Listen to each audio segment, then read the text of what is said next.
সাঙ্কারচওড়া football মাঠে ফুটবলের উন্মাদনা ফিরেছে।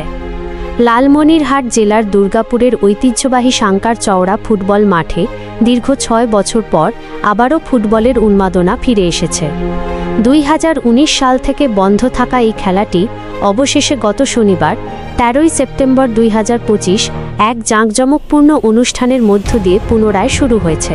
এই উদ্যোগে দুর্গাপুর এবং পার্শ্ববর্তী এলাকার ফুটবল প্রেমীদের মধ্যে ব্যাপক আনন্দ ও উৎসাহ দেখা গেছে। খেলা পুনরায় শুরুর মূল কারিগর। খেলাটি পুনরায় শুরু করার পেছনে মূল ভূমিকা পালন করেছেন লালমনিরহাট জেলা বিএনপির প্রচার সম্পাদক জনাব আসাদুজ্জামান প্রামাণিক আসাদুল।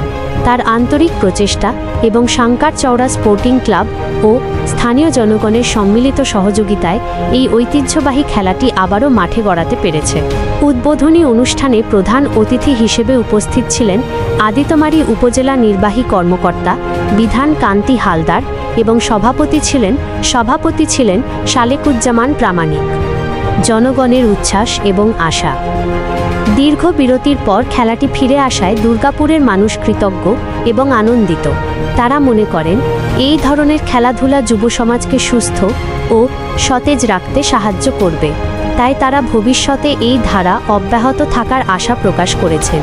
উদ্বোধনী খেলায় দর্শকদের উপচে পড়া ভিড় ছিল চোখে পড়ার মতো, যা প্রমাণ করে এই খেলা শুধু একটি প্রতিযোগিতা নয়, বরং এলাকার মানুষের জন্য এক মিলন মেলার প্রতিচ্ছবি।